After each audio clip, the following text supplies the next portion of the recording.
Hello, everyone, and welcome to today's NCARB Live, exploring our educational alternative to Encrop certification. I'm Jenny Kowecki, and I'm joined today by three special guests. We have architects Luke Leyden and Bill Nutkins, who each successfully completed different paths of our educational alternative, as well as our staff expert, Brittney Cosby. We're so glad to have all three of you here today. Viewers, whether you're interested in learning more about the educational alternative, trying to determine if you're eligible, or in the process of completing one of the paths and looking for advice, we have some helpful information for you today. You can submit your questions at any time using the chat tool on your screen, and we'll try to get to as many as we can. If we don't answer your question today, please feel free to contact NCARB on our website. And if you need to sign off early, you can watch the full webinar on our blog or YouTube channel. Now let's dive in. The Encrop Certificate is a professional credential that facilitates out-of-state or reciprocal licensure, among other benefits, and becoming a certificate holder typically requires holding a degree from a NAB accredited program.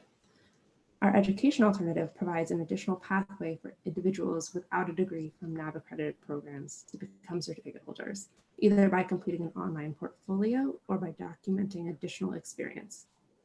So before we get started, we'll ask our panelists to introduce themselves and give a brief explanation of their experience with the alternative. Luke, let's start with you. Hi, my name is Luke Leyden. I'm an architect in Iowa City, Iowa. I graduated and got my associate's degree in 2000. I subsequently got licensed in Wisconsin in 2011, but I was not able to get licensed in my home state of Iowa until I went through the education alternative program through NCARB. So I started the procedure in November of 2019 and subsequently got my NCARB certificate in February of 2020. So in just a few months. Great. And Bill? Licensed architect, state of Colorado. I graduated from college in 1998 in Michigan, Lawrence State University. And I've been licensed now in the state of Colorado for the last 7 years. It wasn't until just March that I completed my application to become NCARB certified. And I did that through the 2 times AXP experience program. Great. Thanks, Bill. And Brittney? Hello, everyone. I'm Brittney Cosby, Program Specialist in the Experience and Education Department at NCARB. And the Education Alternative is one of the programs I manage within the E&E department. I am the point of contact for all things Education Alternative.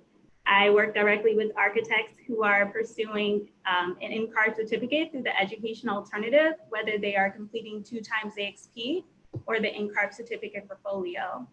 In addition to working directly with the architects who are pursuing the Education Alternative, I am also the staff liaison for the Certification Alternatives Review Team, which is a team of architects appointed by NCARB to review portfolios submitted by cert portfolio applicants. So I actually get the chance to work directly with architects who are completing the portfolio, such as Luke at one point, and I also work with architects who are reviewing the portfolios. I'm happy to be a part of this panel and happy to answer any questions you all may have for NCARB. Thank you all for being our expert panel today. Before we go any further, I'm going to ask Brittney to give us a little more detail on the education alternative and how it works for some of our viewers who might not be familiar. Sure. So NCARB's education alternative was launched a few years ago. And as Jenny mentioned, it provides 2 alternative pathways to satisfy the education requirement for an NCARB certificate. The pathway an applicant will take will depend on their educational background as evaluated by NCARB. So if you have a bachelor's degree that includes significant coursework, significant architecture coursework, you'll be eligible to satisfy the education requirement for an NCARB certificate by documenting 2 times the requirements of the Architectural Experience Program, also known as 2 times AXP. If you have any other educational background, such as a bachelor's degree that does not meet the requirements to qualify for 2 times AXP, a 2-year degree or no college degree, you will complete the program by building a certificate portfolio that includes work examples and exhibits addressing the areas of NCARB's education standard, excuse me. To be eligible for either path, you must already be licensed in a U.S. jurisdiction and have at least 3 years of continuous licensure for the last 3 consecutive years without any disciplinary actions. Great, thank you, Brittney. So viewers, remember you can go ahead and submit your question via the chat tool on our YouTube channel. And while we wait for a few to come in, we're going to ask our panelists for some advice. So as we mentioned before, our architect panelists today each have completed one of the 2 pathways that Brittney just discussed. So Bill, you completed the 2 times AXP path. Can you tell us what you think potential applicants should know? Certainly. So 2 times the AXP or the experience needed for me was a little bit easier. I worked for an architecture firm that had a really robust time management program that we had coded to every type of experience you needed, every different program, construction administration, and then it went down. What did you do in that? Construction documents, schematic design, all of those. As far as advice, I would just say if your company that you work for doesn't have that, just be diligent in marking your time, be diligent in coding it right, and just going to the level of reviewing the requirements and what are the experience levels you need, and really just making sure you record all your time correctly. And then reviewing it with your employer. Take some time, review the areas of experience you need, review it with them, and then have them sign off on it. You know, make sure they're a part of the process. You really need to have them a part of the process as much as possible. Thanks, Bill. And Luke, you completed the certificate portfolio path. Can you tell us what you think applicants should be aware of? Yeah, so my biggest regret is just that I didn't do it sooner. So I would advise anybody who meets the criteria. So if you've been licensed, as Brittney mentioned, in a U.S. jurisdiction for at least 3 years and without disciplinary issues, to just go ahead and start the process. I think it only helps you financially, and it's only going to help you with your career. So just start putting stuff together. There's a list of examples of things that you need to submit on. So I just sat down, reviewed all of the projects that I had worked on in the past, and started identifying which projects kind of fit some of those criteria. There were a couple kind of areas where I didn't know right away, like what kind of project would fit into that criteria. And so I just kind of skipped that section, went on to the next one. And then as I was doing that, then I remembered, oh yeah, I did this project and it would fit that criteria. So just jumping in and starting to kind of bite those off. I set goals for myself. So I went through the criteria and I was going to, finish these 3 exhibits today, these 3 tomorrow, and just kind of bit it off progressively, and was able to do it in a short amount of time. So thanks for those great responses.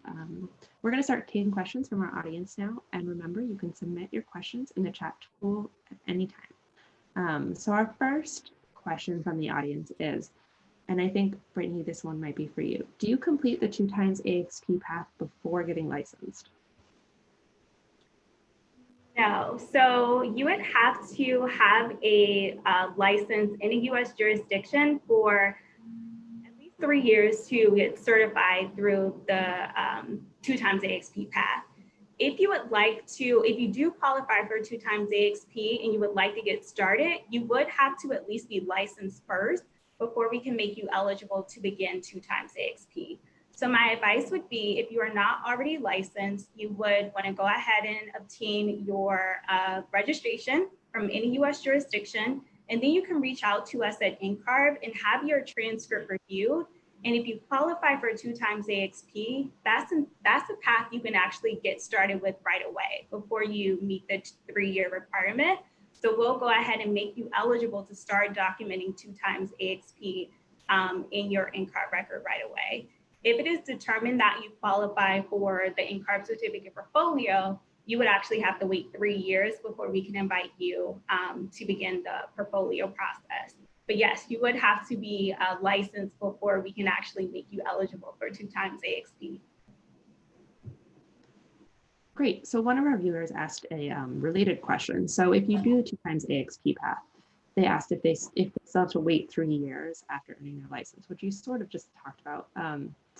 So if they do start before that 3 years, can they finish before that 3 years? Yeah, so you can actually complete the actual experience requirement, the requirement of documenting 2 times AXP, but then you would still have to meet the registration requirement. So you won't have to document any more hours in your Encrop record, but you would still have to wait that 3 years before we can actually issue an Encrop certificate through this path. Okay, so our next question, and Luke and Brittney, I think this one's for you.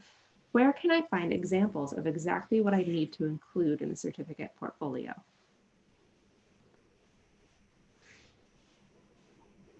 I'm sorry, Jenny, can you repeat the question? Oh, sorry. Where can I find examples of exactly what I need to include in the certificate portfolio? Examples? So we do not provide examples of the actual exhibits. However, we do provide a portfolio applicant guide that has a list of suggested documents for each subject area and category, which is what Luke mentioned earlier. So the portfolio applicant guide outlines the portfolio guidelines and requirements, including annotation requirements. And this is the same guide that is used by the appointed portfolio reviewers when determining if your portfolio meets the actual guidelines and requirements. So if you follow the requirements listed in the applicant guide, you can prepare a portfolio that accurately reflects your experience without the example of someone else's portfolio. So again, we do not provide examples of an actual portfolio, a successful portfolio, but we do provide examples of annotations because lack of annotations is usually one of the main reasons why a portfolio is returned for revision. So if you're interested, we can provide examples of annotation, but we do not provide examples of an exhibit. Great, thanks. Luke, is there anything you want to add about exhibits for the certificate portfolio? I think Brittney covered it pretty well. I think annotations is very important. So identifying kind of what you learned from that process, kind of giving the reviewers a background of the project, what it entailed, and then specifically what your role was, what maybe are some problems or issues that you encountered and how you overcame them. I think there are some headings where there's the amount of things or the types of things you can submit on are pretty varied. So there's a lot of leeway and a lot of different types of things or a variety of things that you can submit on. Great. So one of our viewers asks, I recently got licensed in Tennessee and have over 5,000 hours logged. Now that I'm licensed, should I continue to log hours? Well, it depends. If you are eligible for 2 times AXP, you can definitely continue to log hours because you will need 7,480 hours to complete 2 times AXP requirements. If you qualify for the Encrop Certificate portfolio, then you only need to meet the standard 3,740 hours of experience. So those are the hours that you would need to satisfy the experience requirement, and then you would satisfy the education requirement through the Encrop Certificate portfolio. So to answer your question, it really just depends on which path you will, or which path you qualify for. Again, if you qualify for 2 times AXP, you would still want to document hours because you have 5,000 hours, and the total is 7,480 for 2 times AXP. But if it's portfolio, you're good to go. You would have to now satisfy the education requirement by completing the certificate portfolio. Another question from our viewers: can I apply for the 2x AXP path if I have a degree in architecture from a foreign program? That's a great question. We get this question a lot. So to qualify for 2x AXP, the architecture program must be offered at an institution with US regional accreditation or the Canadian equivalent. NCARB does not review transcripts from outside of the US or Canada. Therefore, an applicant with a degree outside of the US would qualify to satisfy the education requirement for an Encrop certificate through the Encrop certificate portfolio path. And in that case, if I may continue, we would recommend an ESA evaluation, which is conducted by the NAB, the National Architectural Accrediting Board, because the evaluation of an international degree may meet the NCARB education standard or may significantly reduce the amount of education deficiencies you may need to address in the NCARB certificate portfolio. Wonderful.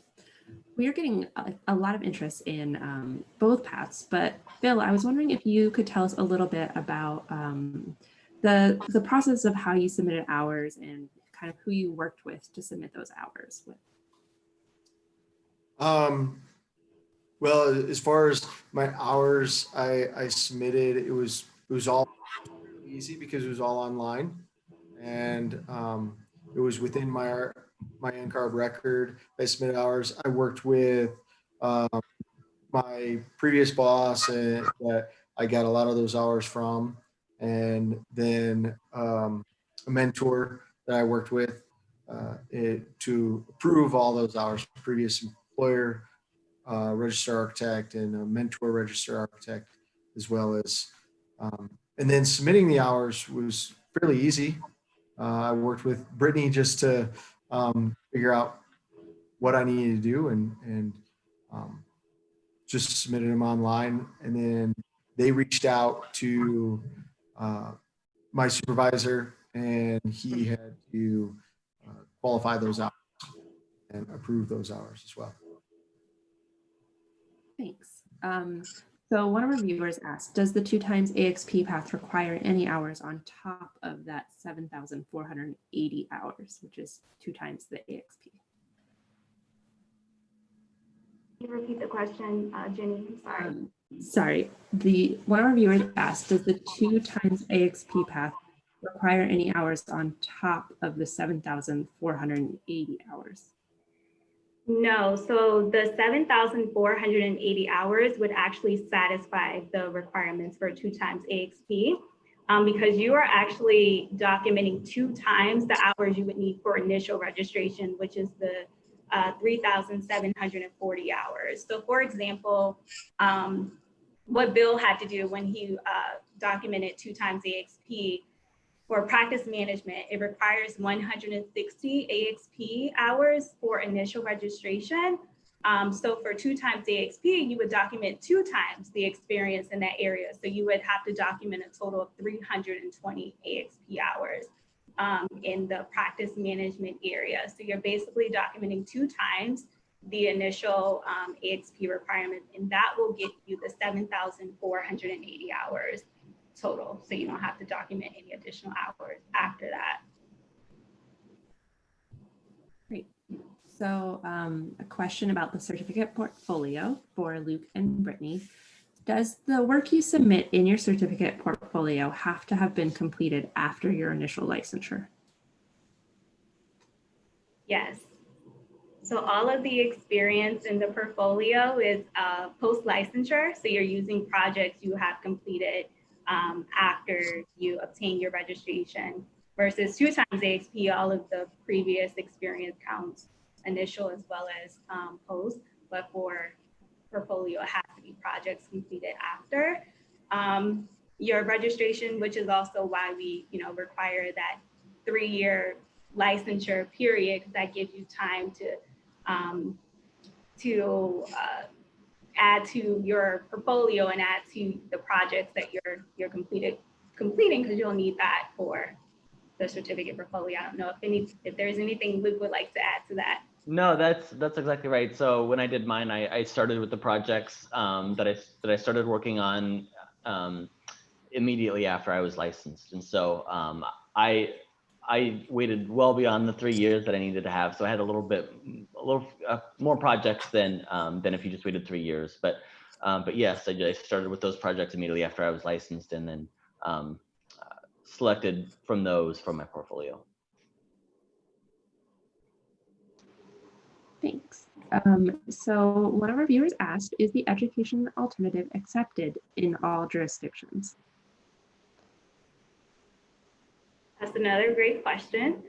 And that's actually something that I talk to both my certificate portfolio applicants as well as 2 times AXP applicants to just let them know that the NCARB, an NCARB certificate through the education alternative is not accepted by all jurisdictions. So it's always good to check directly with the jurisdiction where you seek a reciprocal license, just to make sure they will accept this path before you, of course, invest time and money into the process. The last thing we want you to do is create this amazing, portfolio that took a lot of time and dedication, and then find out that the jurisdiction will not accept it. I believe that there are about 12 jurisdictions out of the 55 that do not currently accept an NCARB certificate through the education alternative. So most jurisdictions will, but check directly with the member board for additional information. And if you need assistance getting in contact with a specific jurisdiction, you can go to the Get Licensed toolbar on our website for that information.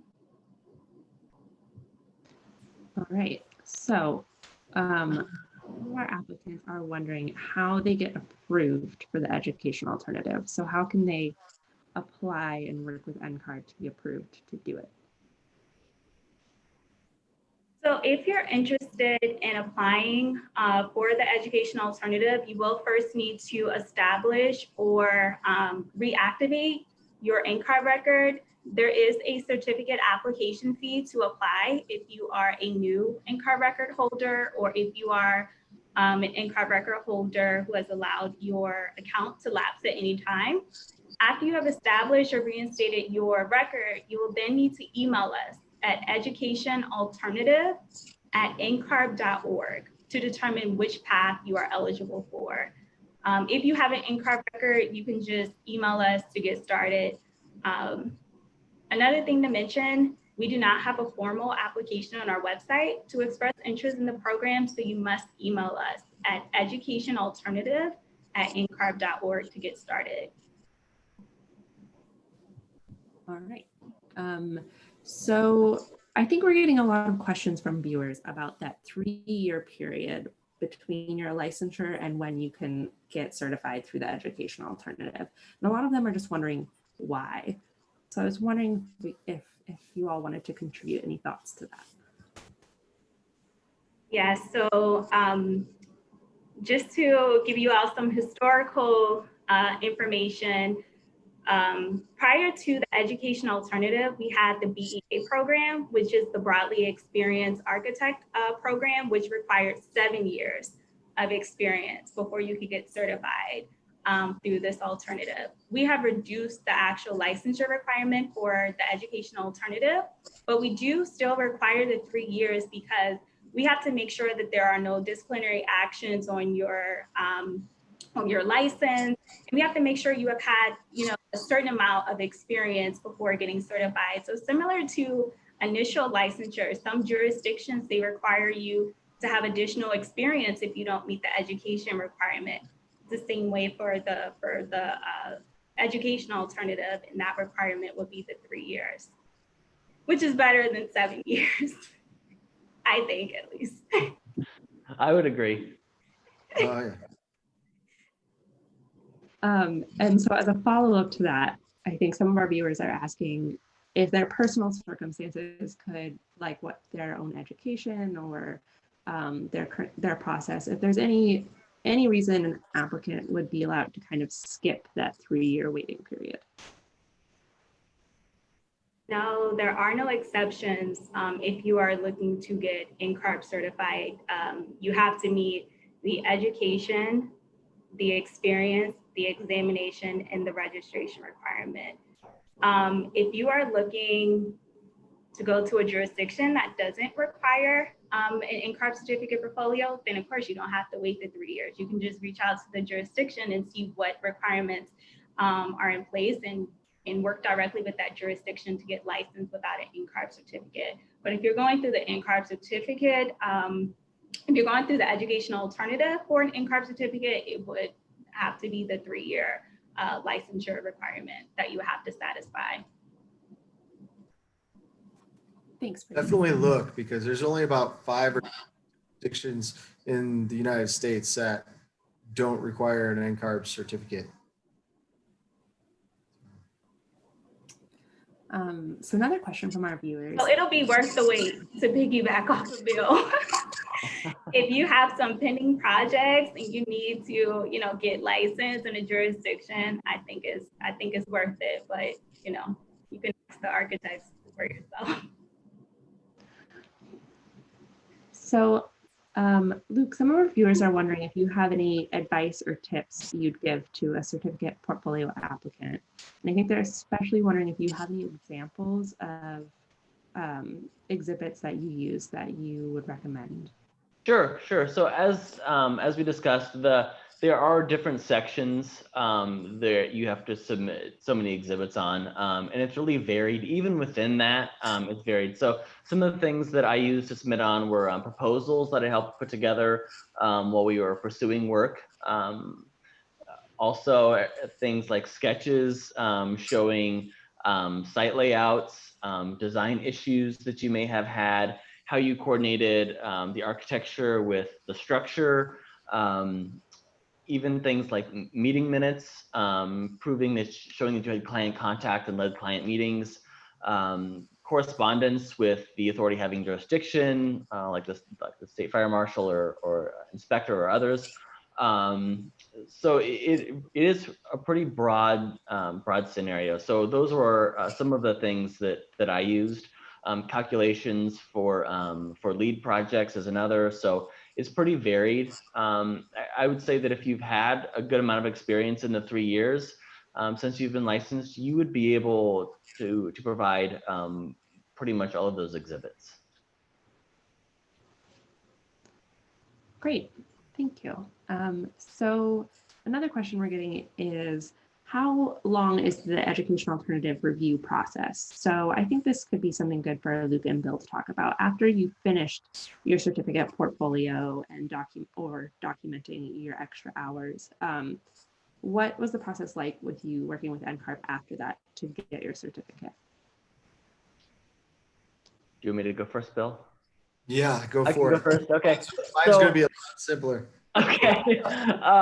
So the beauty of the portfolio is that it's not a pass or fail scenario, which was one of my concerns. And I called Brittney almost in a panic and said, I'm worried. What if I fail? Do I have to start this process all over? And the answer is no.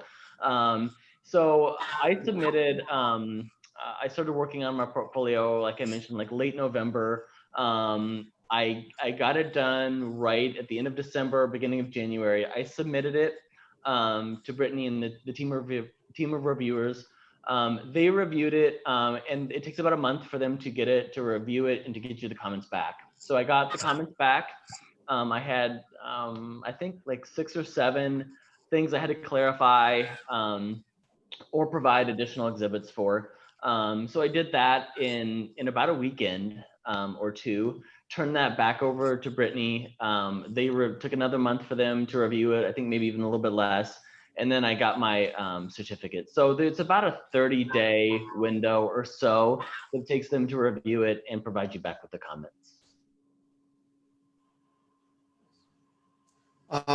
As far as the 2 times AXP, it's a lot easier, especially with all your hours in line and you know what you need to put in. I think for me, it was probably, I started the process in February. I had my certificate by March, end of March. For me, there might've been a little bit of a lag because of Colorado. I think between you guys, the NCARB and state of Colorado, there was some discrepancy in some exam stuff. So they had to resubmit.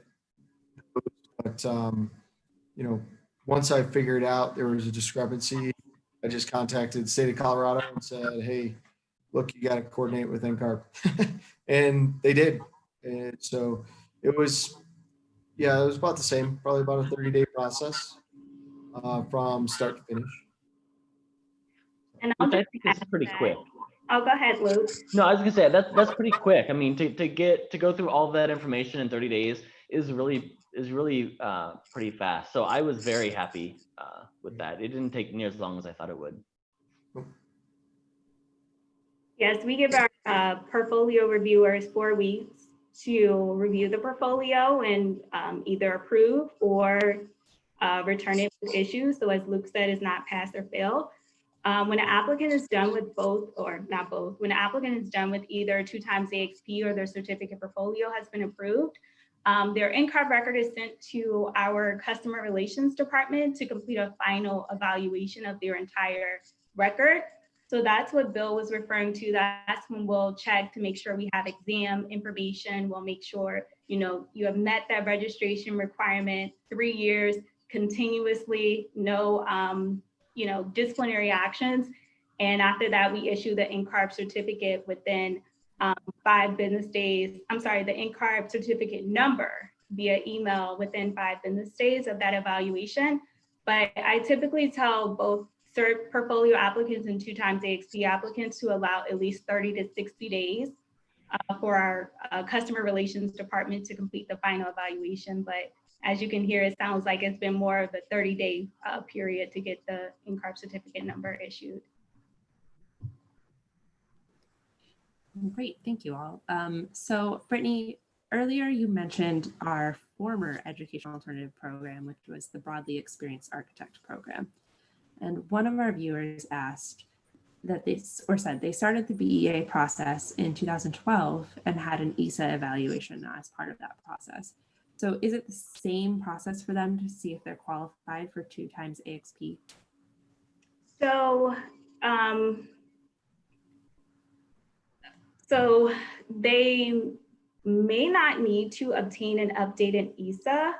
What I would suggest is for them to contact us at educationalternative@encrop.org to see if they qualify for 2 times AXP under our new Encrop education standard and under the current Encrop education standard and the current requirements of the program. They may possibly qualify for 2 times AXP, and if that's the case, they would not need a reevaluation of their of the ESA. So I would be able to better answer that if they would, if they could contact us directly, and then we could take a look at their Encrop record and see what their actual process would be. Wonderful, thanks, Brittney. So one of our viewers says that they run their own architecture firm in New York, and they have for the past 17 years. In that case, who would they ask to approve their 2 times AXP hours? So for 2 times AXP, applicants are not allowed to approve their own AXP hours. However, we do understand that many architects pursuing 2 times AXP may not be working under the supervision of another architect. So we do not require direct supervisor to approve AXP hours. We do allow 2 times AXP applicants, as well as applicants who are completing the experience component of the Encrop certificate in general. They can select any architect who is familiar with their work and has been licensed throughout the duration of the time selected in that experience report. So as long as you have an architect who can vouch for your experience in the necessary AXP hours, then that architect can be used to approve your hours for 2 times AXP or the experience requirement for the Encrop certificate.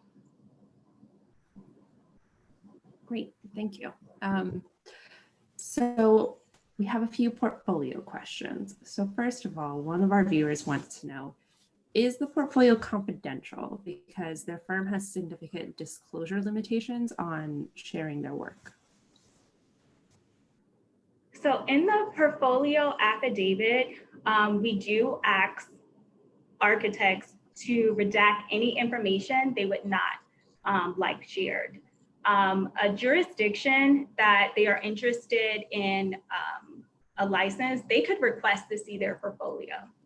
So in that case, it's not confidential. We would have to release the portfolio to the jurisdiction because they may want to see the work that was submitted before actually giving a license through this path. So I would say, and this is also written in the architect affidavit that must be signed before you begin the process. If you have any confidential information, redact that information before submitting, the project details or before submitting the uploaded documents. And as part of my portfolio, I did have a study that was confidential that I wasn't comfortable sharing. So I did just what Brittney mentioned. I redacted all the information. So it was not the name of the city or the name of the streets where this was located. So it's pretty easy to do. Great. And then another portfolio question, and Luke, this one specifically for you. Did you ask anyone, a colleague or a supervisor, to look at your portfolio before you submitted it, just for like a second look? I did not. I can see the value in doing that. Certainly if you have any questions, then I think that's a great thing to do. I did not. I really just kind of dug into the material, compiled it on my own, and then submitted it. It's not the things that they're looking for is not. It's not like an architectural critique where they're going to provide comments on the type of design that you did. It's more just factual information showing the amount of experience that you have. So for that, I didn't feel it was necessary. Great. And we've gotten some questions from our viewers related to when they can start these paths again. So I think we just want to reiterate that you do have to be licensed in a US jurisdiction before starting either the certificate portfolio or the 2x AXP path. Correct. Yes, you do have to at least be licensed. After you're licensed, then you can reach out to us at educationalternative@encrop.org, and we're happy to do a preliminary review of your transcript to see if you would qualify for 2x AXP or the portfolio. And again, if you qualify for 2x AXP, we can make you eligible for that path right away, although you won't actually receive your certificate until you have met the 3-year requirement. But the first step is to, of course, obtain your license, and then you can reach out to us for next steps depending on the evaluation of your transcripts or your Encrop record. Great. And Bill, we have a question for you. Did you work or help mentor any candidates who were completing the AXP while you were doing your 2x AXP? I'm sorry, Jennifer, it was hard to hear what you were asking. Can you speak up a little bit? Yeah, did you work with or help mentor any candidates who are completing the AXP while you were completing the 2x AXP path? No, I did not. I didn't have the opportunity. As I have my own firm, I did have an intern, but he was still in college. So he wasn't going down that road. All right. And we've gotten a few questions from our viewers who are interested in applying for the education alternative and have degrees from universities outside the United States. So Brittney, can you briefly talk about what those individuals might want to do? Yes, so as I previously mentioned, if your degree is outside of the US, you would not qualify for 2x AXP because we don't review international transcripts, but you would possibly qualify for the Encrop Certificate portfolio. So you can reach out to us at educationalternative@encrop.org, and we can take a look at your Encrop record to see if you meet the registration requirements to get started.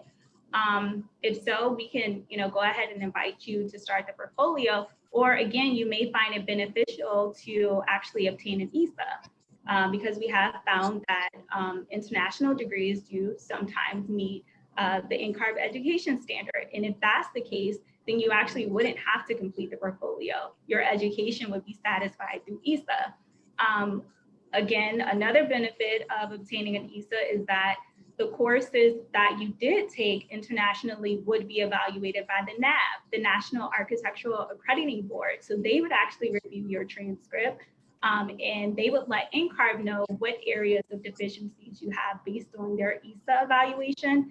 And then we would assign the portfolio based on that evaluation.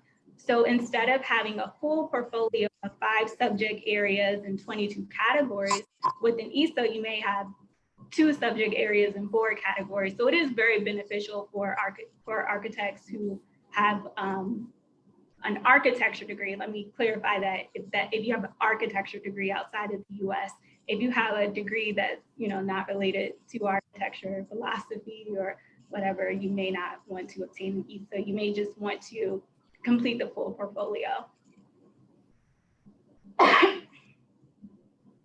Great, thank you, Brittney. So for Bill and Luke, some of our viewers are wondering, what do you think some of the benefits are of getting an NCARB certificate? Well, benefits certainly are just what NCARB represents and what it is for our profession.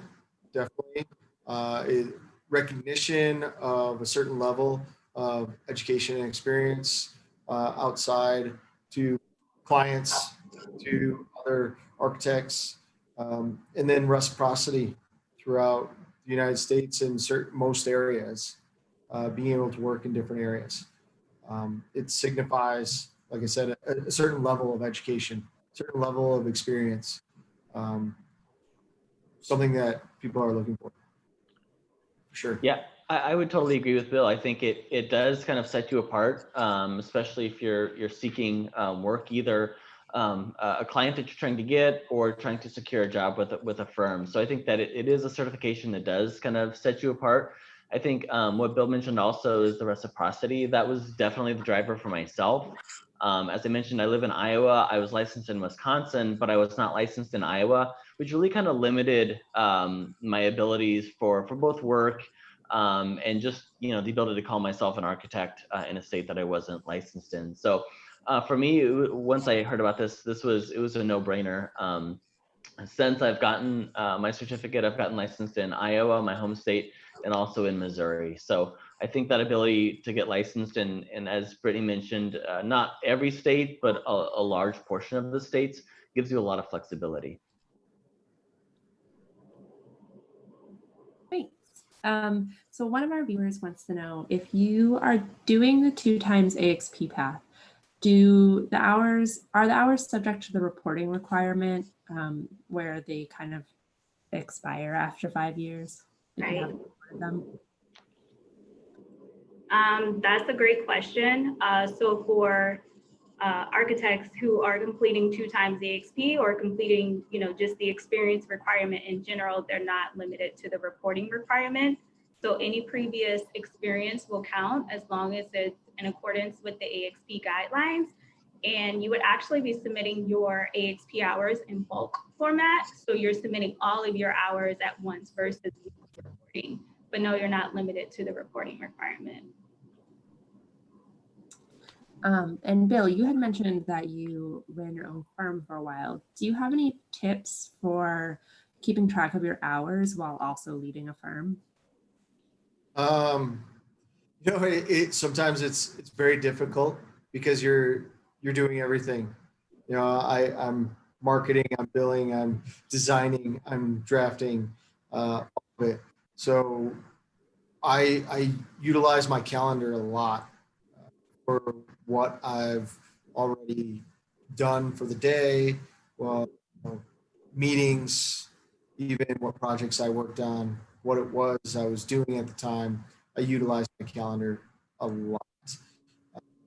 I was using a timesheet program, which I can customize, but I find sometimes it's easier to use my calendar and then go back in timesheet program. Might not be the most efficient thing, but when you have multiple projects going on and you're working on your own, that's easy. It's the best I can do.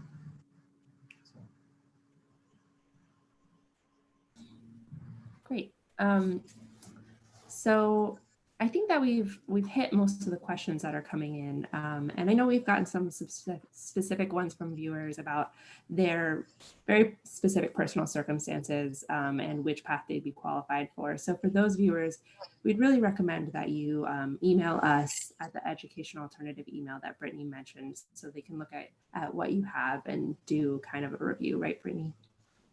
Exactly. Reach out to us at educationalalternative@ncarb.org.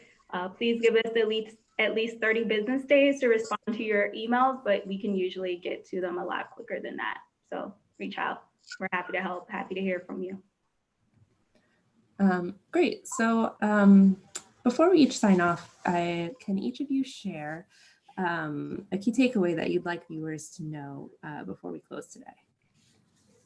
And Luke, we'll start with you. Sure. So I think it's nothing beyond what we've kind of already discussed. I think for me, really understanding that this is not a pass or fail type scenario, but that you can keep submitting and having revisions to it and kind of build your portfolio. And again, I would kind of reiterate that it's important to get started. We've discussed multiple times what those kind of qualifications are. You need to be licensed for at least 3 years in a U.S. jurisdiction without disciplinary issues. So if you meet that requirement, I think reach out, start the process. It's not something you're going to regret. So just jump in and start doing it. Great. Yeah, again, I think my takeaway from this whole process is you guys the experience from NCARB staff and email them, reach out and try and get started. Even just trying to figure out which path you're going on and what you need to do is the best thing to do. Also, really pay attention to your hours. Really pay attention to easy to think you have enough hours, but then realize you're lacking. If you're going 2 times the AXP, real quick, you could all of a sudden determine, wow, I'm really lacking in bidding and negotiation or some kind of construction administration or construction management, the hours that you need. And then you have to really figure out, well, okay, how am I going to get those? And with your employer, or if you're a sole proprietor, make sure you get those hours documented and talk with a mentor about how you're getting them. And my key takeaway or advice is specifically to the CERT portfolio applicants or prospective CERT portfolio applicants, and that would be to annotate your submitted documentations. Lack of annotations is one of the primary reasons why a portfolio is returned to an applicant for revision. Sometimes applicants will submit a 100-page exhibit without pointing out key aspects of the drawing or without highlighting any of the areas that are relevant to their project page description. And so that leaves the reviewer to wonder what and where the applicant's personal involvement was in the project, and how does the exhibit relate to the category definition and performance criteria. So my key takeaway, if you're considering completing the CERT portfolio, or if you're currently completing the CERT portfolio, please annotate your drawings, and the portfolio reviewers will be happy to hear that I shared that advice. Luke didn't have that problem. No, but I will say, after I received the information and I looked it over, like I could almost not even get to sleep that night because I was so excited about going forward, and I was trying to plan out how I was gonna accomplish this. It was not as scary as I thought it was gonna be. It was not scary at all. It was very easy, very straightforward. And again, my only regret is I didn't do it sooner. So pretty easy. I would encourage everyone who qualifies to pursue it as soon as they can. Wonderful. So before we close, there's one more thing I want to alert our viewers to, which is the education standard, which we mentioned way back towards the beginning of this, is that which serves as the basis for our education alternative, is going to be updated soon. So Brittney, I wondered if you wanted to tell our viewers how changes to the education standard might impact this path. Yes, so for architects who will be satisfying the education requirement through the Encrop Certificate portfolio, it's important to note that the Encrop education standard will be changing starting January 2021. This means that some of the subject areas and categories that an applicant is required to address in their portfolio will be changing to reflect the new Encrop education standard. If you are interested in starting the Encrop Certificate portfolio under the current education standard, there is a deadline of November 9th of this year to submit your Encrop Certificate portfolio for review. So a few months away. If you are interested in submitting a portfolio under the current standards with an ESA evaluation, you will be required to obtain an ESA and submit your portfolio by the November 9th deadline. The current education standard will be replaced. So for anyone looking to start the portfolio or looking to complete their existing portfolio under the current standards, you will need to meet those set deadlines. For everyone else that would like to start the Encrop Certificate portfolio under the new Encrop education standard at the beginning of the year, then you will just need to wait until January 7th, 2021 to get started. And feel free to email us, contact us at educationalternative@encrop.org for more information or if you have any specific questions. Thank you, Brittney. So thanks to all of our viewers for joining us today. We hope you enjoyed the webinar and got some useful information. If we didn't answer your specific question, please feel free to leave it in the comment section or on our blog, or as Brittney mentioned, use that educationalternative@encrop.org email address. For more details on our educational alternative, you can visit our website at encrop.org, and we'll see you all next time. Thanks, guys.